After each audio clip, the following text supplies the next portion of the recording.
Okay, we'll get started. We'd like to welcome Webb Simpson into the interview room here at the Wells Fargo Championship. Webb, welcome back to Quail Hollow. I know this is a place and a tournament that you love. If we can get some comments on being here. Yeah, Quail's been home for me for a long time. I think I joined the club in 2011 as a member, and that was when we had one kid. Now we have 5, so a lot of life has happened since we've been members here. And we moved over here on the golf course 2014, and so Quail is not only my workplace, but it's where we do a lot of life. We definitely utilize all the facilities here at Quail, and you know, it's been great to get to know the Harris family and all Johnny is doing through this club, through the President's Cup, PGA Championship, and the Wells Fargo Championship. So delighted to be here. I don't think many PGA Tour players can say they've played in a major championship and a regular tour event at their home golf course. And so once again, Keith Wood and the superintendent staff have made this golf course just about perfect for us this week. It's going to be a tough test. These greens are only a year old, so certainly firm, challenging, and hopefully we don't get too much rain. But I'm happy to be here, happy to be competing against a great field, and I feel good about my game right now. I haven't played particularly great this year, but I've done a lot of great work these last 2 weeks off, and my game certainly feels better than it's felt in a long time. All right, you answered all of my questions right there, Webb. We'll open it up and get a microphone to anyone with a question. You'll raise your hand. Start with Sean. As the local, how does 16 play now with the new tee? The new tee on 16 is a bear. I think it's 525 yards. The question before for me was, can I ever carry the bunker? And I only could downwind. Now the bunker's not really even in play. It does shift your line of your tee shot a little further left, and probably makes that tee shot 10 to 12 yards wider. But, you know, I think our tour staff does such a good job of setting golf courses up to play tough but play fair. And so I don't know if we'll be on that tee if we have any kind of hurt wind. But, you know, it puts more emphasis in the Green Mile being the toughest 3-hole stretch in golf. And, you know, it is certainly, you get to 16 tee with any kind of lead, it's still anyone's golf tournament because those last 3 holes are so difficult. So I think it was a good change. I think part of it was guys would kind of aim over the bunker who were long enough from that old tee and be able to carry the bunker, but if they missed it right, it flew straight into the Green Mile. So I think it's a good change, even though a lot of guys think, you know, it was hard before, now it's a lot harder now, why they do it. I think a lot of it was to kind of keep balls away from a very popular spot over there on 16. Let's go to Todd on the right. Rory just admitted that he is no longer in consideration for the PGA Tour Policy Board, and you will remain on the board. It's a bit of a 180. Can you walk us through that process that's happened over the last few weeks? Yeah, you know, it's been an interesting few weeks in the sense of, you know, there's a lot of moving parts right now with the PGA Tour. You guys are well aware of all that's going on in the game of golf, and I think, you know, a year and a half into being a board member, there's been so many changes in different facets of the PGA Tour and of the game of golf. And so I think we're always looking on the board, what can we do to make the PGA Tour better? How can we make the game of golf better? How can we give our members a better place to play and better opportunities? And, you know, I think the sentiment was Rory McIlroy being the global superstar that he is and the strong voice that he has in the game of golf, you know, it'd be great to get him involved more. And so, you know, what capacity is he going to get involved more? I think, you know, 3 weeks ago, we just wanted him more involved. And I think I've seen support from the guys on wanting him more involved and helping. And he kind of, you know, all he has said to me is, I just want to help if you guys want me to help. And so we're thankful that he wants to help. He has, like I said, an important voice, and I think he's already made a positive impact the last week in his role. And so I am remaining in my seat on the board. I intend to carry out my full term of 3 years. And I think all of us are in agreement that we want to work well together. We want to make the PGA Tour better. And we're in a crucial time. We were in a crucial time before SSG became an investor. And we're now in another crucial time trying to figure out, what will make the PGA Tour better, not for this year or next year, but for 50 years. Can I follow up on that? Just to get more nuts and bolts, was that a conversation that you and Rory and I have been friends for a long time. I played against him in the Walker Cup in 2007, and so he and I have talked all things golf, wine, parenting, and so he and I talk on a fairly regular basis. And Rory he's always had great ideas of how do we move forward, how do we get the love and attention from fans back from where we had it maybe 2 years ago. How do we grow our business? I mean, all things related to the PGA Tour. And so I think those conversations just led to a thought of wanting him to be not necessarily in every conversation, but in more conversations. And I think the players on the board were very supportive of him being more involved. And in those conversations, I think they all see the vital role he plays, not only on the PGA Tour, but he's a DP World Tour member, and they're such an important piece of the future of, the game of golf and our tour. And so his perspective is tremendous to us. He's a global player, always has been. And so I just think his views are important, and the other guys feel the same. And, we kind of had to figure out, okay, where is his place? How can we, how can we honor our role as board members and our commitment to the tour, but also bring in a guy at least to voice his ideas and just see how he can help us. And he's been great. He just wants to help at the end of the day. Wanted not to cause any drama or big stories. Just at the end of the day, just wants to help. And he said that yesterday. We had a great lunch just talking about how this can all work for the good of the tour. And I think we're all on the same page with that. All right, two in the middle here, Bob. Webb, Roy suggested to us just a little while ago that one of the problems he sees is that both sides are, in terms of trying to make a deal, with the PIF, both sides need to sort of understand that they might not like everything that comes out of it, but that but in the end there would be peace. Mm-hmm. Do you see what those roadblocks are from the PGA Tour side? What do you think is holding it up on the tour side of things that maybe is something that you might have to live with? You mean roadblocks meaning what? I'm sorry, just to getting a deal done. Oh, to getting a deal done. Correct. Yeah, well, I think you've got, the PGA Tour is traditionally been, the biggest tour and still is in the game of golf and the best tours where the best players play. Well, now we have a disruptor in the sense there's a new tour, and some of the PGA Tour players and the world's greatest players have gone to play that tour. And so I think it's now trying to figure out how do both of these entities work moving forward. If the game of golf has suffered a little, if fans have voiced their opinion of being a little less disinterested than they were, how do we honor the fans? How do we get their interest back? How do we honor our media partners or our title sponsors? And I think there's always roadblocks in a deal of this magnitude, but I know that the transaction committee, all the guys at SSG, the PGA Tour, they're all working night and day to try to work through some of these roadblocks. And I think it's natural in any deal when you have two parties trying to come together. There's going to be some things that one side wants that the other doesn't, and vice versa. And so, maybe our outlook on the future of golf might be a little different than theirs. But look, that's why we have a great team of people, like I said, from SSG, from our tour, from the PGA Tour in Ponte Vedra, just all working together. There's some smart people, a lot smarter than me, who are going to figure out those roadblocks. And hopefully we get back to producing great golf tournaments at great venues. And that's what I'm hopeful for. All right, Mark. Webb, Rory said that he thought there were people on the board that were maybe uncomfortable with him coming back on. Did you get that sense?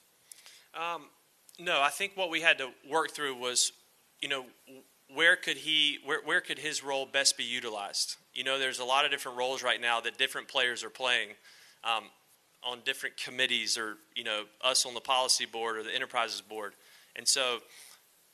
They really were looking at it kind of holistically, like, yes, we want Rory to help. We know he can help, and we know he's going to help. let's all figure out a place where we feel good with saying, can you help us here? And if he feels good, then great. It's a win for all of us.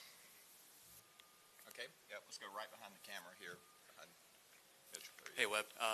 There have been some criticisms with the sponsor exemptions that have been given out to players that are on the policy board. I'm just curious your reaction to that, if you saw any of that, or what your response would be to that. Well, I'm not a very active social media user, so y'all probably see a lot more criticisms than I do. But look, it's a different day and age now than it was. I know these sponsor exemptions are probably the most coveted sponsor exemptions in the history of the tour. But, you know, we're not going to make everyone happy. And as we were looking at, you know, what criteria should these sponsor exemptions be, yada, yada, we were trying to balance making sponsors happy, you know, giving them the opportunity to invite, you know, these tournament directors. Who do they want to bring to their tournament, to their community? Who do they think will add value to their tournament? You know, these tournament directors are working around the clock for a year trying to make, you know, their tournament the best. And so we want to give them the opportunity to say, hey, you have a few spots, 4 spots in these signature events to be able to invite who you want to invite. And I know that I've gotten, this is my 4th sponsor exemption, and Adam Scott's received his fair share, and there was controversy, and guys were trying to link us being on the board, but it has nothing to do with me being on the board. You know, I've known these tournament directors, and they'll tell you themselves since my rookie year, 2009, and the 4 I've gotten, I have great affection for those tournaments and those sponsors, and I think it's way more than just currently, you know, who's getting them. It's how long have they been out here? You know, they've won major championships. They've been around the game for a long time, and you know, these tournament directors, Gary Soba is a friend of mine, and you know, he gets to pick along, you know, with Wells Fargo, who do they think would be great for their tournament, and so. I certainly think the criticisms, I knew they were going to come depending on who got them, but I'm very comfortable knowing that we've given the sponsors the opportunity to pick and the tournament directors, and I want to, you know, move on from it and realize that the Wells Fargo Championship is an amazing tournament. I'm excited to be here. It's my home, and you know, I get to do cool things this week. I got to go to the Children's Levine Center last week, play bingo with some kids who are in the hospital through this exemption. I got to, you know, I get to hang out with some kids today on the range for the first tee of Charlotte. And so there's things that I'm way more interested in and that get me excited than kind of worrying about, you know, what certain person thinks about who should get sponsor exemptions. All right, we'll go back right and then wrap it up with a couple on the left over here. Can you hear? There we go. Webb, in my experience with contracts, both personally and observing over the years, that when one side's unhappy and either side got 100% what they want, it's probably a pretty good deal. Looking in, especially from the beginning, it looked like both sides really had their heels dug in the ground. Do you sense as time goes on that there's more of a willingness to compromise? Well, yeah, and I wouldn't even say compromise. I would just say there's incentive for both sides to work through a deal and work to get to a better place. I think there's great incentive for us. There's great incentive for them. And, you know, I think, you know, our goals might be a little different than their goals. I'm not sure because I'm not on that particular transaction committee who's currently negotiating. But, you know, those goals will come out, I'm sure, and we'll learn more. But, you know, that meeting with Yasser, it was clear, like, he wants to partner, or he wants to, you know, grow the game. He wants to help fans get more excited about the game of golf. And like I said, his ideas might be different than ours, but doesn't mean we can't continue to work well working on a deal to bring the game of golf to a better place. All right, back left. Webb, I know you said that, you know, you feel good about your game coming into this week. How has this year been, though, for you? I know no top 25s. What do you feel like has been your struggles, and kind of where are you right now with your game? Well, I think over my career, my iron play has probably been the best, most consistent part of my game, and that's been probably the worst part of my game. And Titleist has been awesome, you know, coming up with solutions for me, trying different stuff, different irons. And so this week I've gone back to irons I used most of my career, and I put them in play about 10 days ago, and I've had great and immediate success with them. And sometimes as a golfer, having played for a long time, you just need to go back to what you're most familiar with, the way the club goes through the ground, the amount of spin I'm putting on the golf ball.